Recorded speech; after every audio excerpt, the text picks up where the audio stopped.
Salut à tous et à toutes, c'est Adaline. J'espère que vous apprécierez cette nouvelle vidéo. Si vous voulez faire partie de ma communauté plus intime, me soutenir et avoir un endroit safe pour partager sur tous les types de pratiques, mes recettes espèces personnelles, des vidéos bonus et quelques autres avantages exclusifs, rejoignez-moi sur mon Patreon dont le lien est en description. Et si vous souhaitez me consulter pour un tirage, un contact défunt, pour obtenir des conseils personnalisés en magie ou que je performe un rituel pour vous, prenez rendez-vous sur mon site www.hermitwitchmama.com.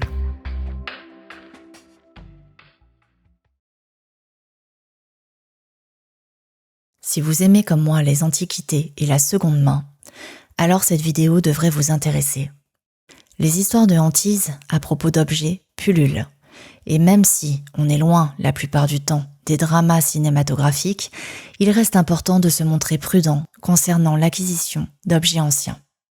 Aujourd'hui, je vais vous montrer le protocole que je mets en place face à un objet qui est passé de main en main.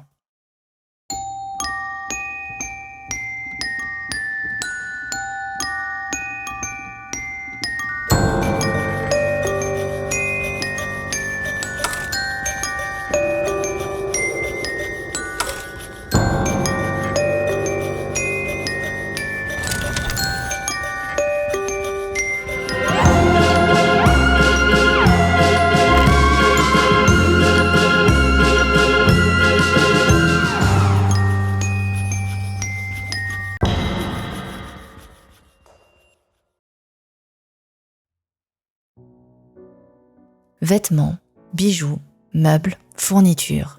La première étape est de prêter attention à ce que vous ressentez en présence de l'objet. Vos ressentis sont-ils neutres? Êtes-vous mal à l'aise? Ou au contraire, éprouvez-vous de belles émotions? Qu'est-ce que votre intuition vous dit? Puis, tâchez de voir quelles sensations et quels éléments vous viennent au toucher. Ces premières informations sont précieuses et vous diront si vous devez ou non accepter de l'emporter avec vous. À noter que parfois, on peut se sentir anormalement attiré par quelque chose. Cela devient une obsession.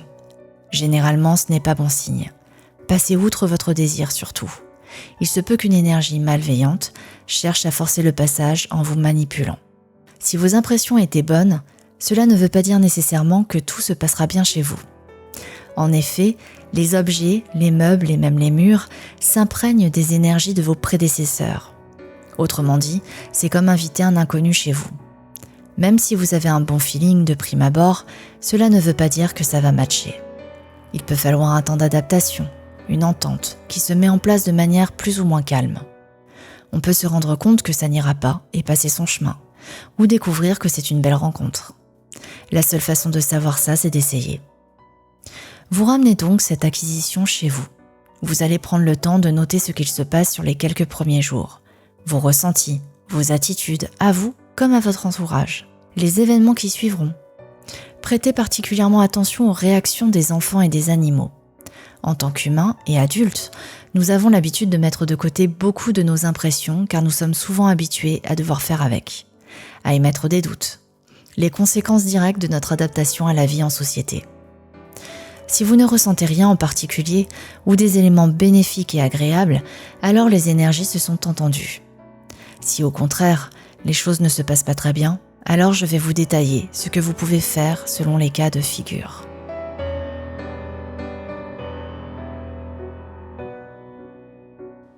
Dans le cas où vous ressentez des tensions, que la maladresse et les petits incidents arrivent plus que de coutume, que les animaux ou les enfants sont agités, que vous vous sentez plombé, triste, négatif.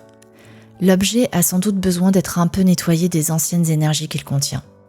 Cela veut dire, la plupart du temps, que les vibrations sont trop différentes et n'arrivent pas à s'accorder avec les vôtres. Pour cela, vous pouvez commencer par prendre un temps pour effectuer un peu de divination en présence de l'objet. Commencez au pendule pour savoir dès le départ si vous allez communiquer avec un esprit rattaché ou s'il ne s'agit que de vibrations. Ne demandez pas à l'objet, demandez à vos guides. Car si votre bien est corrompu, vous aurez les mauvaises réponses. Il ne s'agit donc que de vibrations. Alors vous pouvez transmuter les énergies ou nettoyer l'article avec les 5 éléments. Ouvrez au minimum une fenêtre ou une porte pour laisser partir ce que vous aurez chassé pour commencer. Installez-vous dans le calme. Appelez vos guides. vos ancêtres, les êtres de lumière, la source, vos divinités. Appelez ce en quoi vous croyez. Et demandez de l'aide pour transmuter les énergies a priori nuisibles et inappropriées contenues dans l'objet en éléments bénéfiques pour votre foyer. Frottez vos mains l'une contre l'autre, puis placez-les au-dessus. Imaginez une lumière couvrir et imprégner l'objet, une lumière pure et puissante. Demandez la transmutation. Laissez agir jusqu'à ce que vous sentiez instinctivement que c'est fait. Cela peut suffire dans la grande partie des cas, mais parfois cela demande un peu plus de travail. Vous pouvez donc nettoyer en commençant, comme pour la transmutation, par demander l'aide des êtres avec lesquels vous vous sentez connecté. Prenez une clochette, un tambour, un bol tibétain. Cela marcherait aussi bien avec une guitare ou tout autre instrument que vous possédez. Faute de quoi, lancez une musique de nettoyage énergétique face à l'objet. Cela correspond à l'élément espace et aura pour effet de détacher les énergies corrompues, de les suspendre dans l'air en quelque sorte et de les faire bouger différemment. Puis, allumez une bougie et demandez à ce que le feu nettoie, qu'il purifie, aseptise. Brûlez ensuite de l'encens et demandez à ce que l'air emporte avec lui les éléments viciés. Aspergez quelques gouttes d'eau et demandez qu'elle efface les mémoires délétères.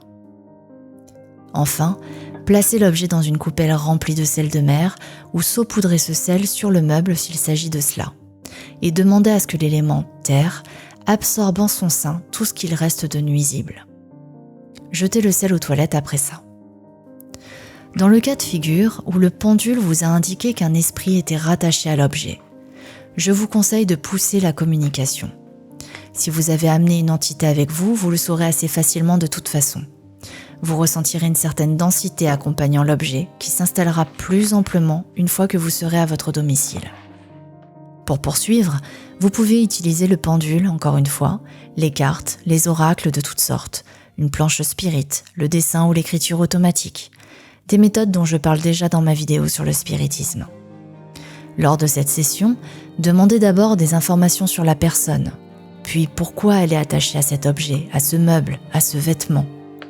Demandez ce que vous pourriez éventuellement faire pour l'apaiser. N'acceptez que ce qui vous est réellement possible de faire. Expliquez également vos intentions durant cette séance. Cela peut rassurer suffisamment l'esprit pour que les choses se passent bien par la suite. Il m'est arrivé de formuler un simple merci pour l'objet qui était arrivé en ma possession et de promettre sincèrement d'en prendre soin.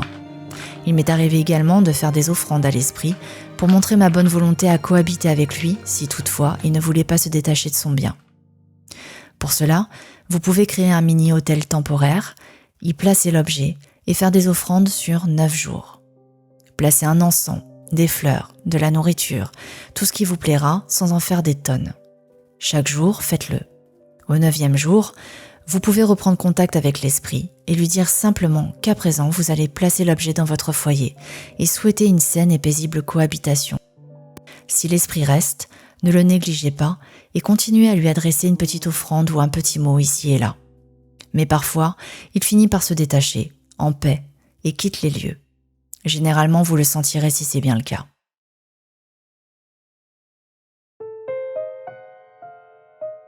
A priori, vous aurez évité ce cas de figure si vous avez tenu compte de vos premières impressions avant d'emmener le nouvel objet chez vous. Cela étant, même les plus aguerris peuvent ne rien voir venir, alors voici comment procéder. Si, après l'acquisition de l'objet, vous subissez des événements vraiment très désagréables, tels que des disputes anormales, des cauchemars, des sensations d'être observé, des accidents notables, que les enfants ou les animaux ont des réactions vives et alarmantes, séparez-vous de l'objet. Suite à quoi, faites un profond nettoyage énergétique de votre foyer et de vos personnes. Faites-le sur le champ, puis sur les 3 samedis devant vous, en faisant appel aux énergies saturniennes et à vos alliés de l'invisible. Vous pouvez procéder avec les 5 éléments, comme je l'ai expliqué précédemment, ainsi qu'avec la transmutation. C'est regrettable, bien sûr, parce que vous aimez probablement votre nouveau bien, mais les ennuis qu'il va causer n'en valent pas la peine. Si vous êtes entêté et souhaitez à tout prix le garder, utilisez le protocole entier que je vous ai décrit. Divination, offrande, transmutation et nettoyage avec les 5 éléments pour commencer. Sur l'objet, votre foyer et vous-même. Vous pouvez intégrer un sigil de bannissement de votre choix ou conception.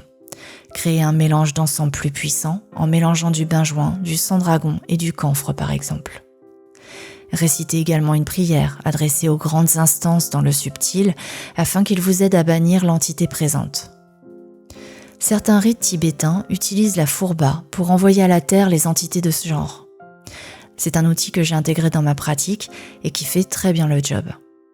À savoir qu'il sera quand même plus facile de vous débarrasser d'un esprit ayant été humain que d'une entité autre qui ne connaît pas notre langage et nos us et coutumes. Cela peut quand même tout à fait fonctionner, mais demandera beaucoup de travail et de patience. J'ai déjà eu affaire à ce type de présence, une entité dans l'appartement quand j'ai emménagé. J'ai mis environ 2 mois à m'en débarrasser.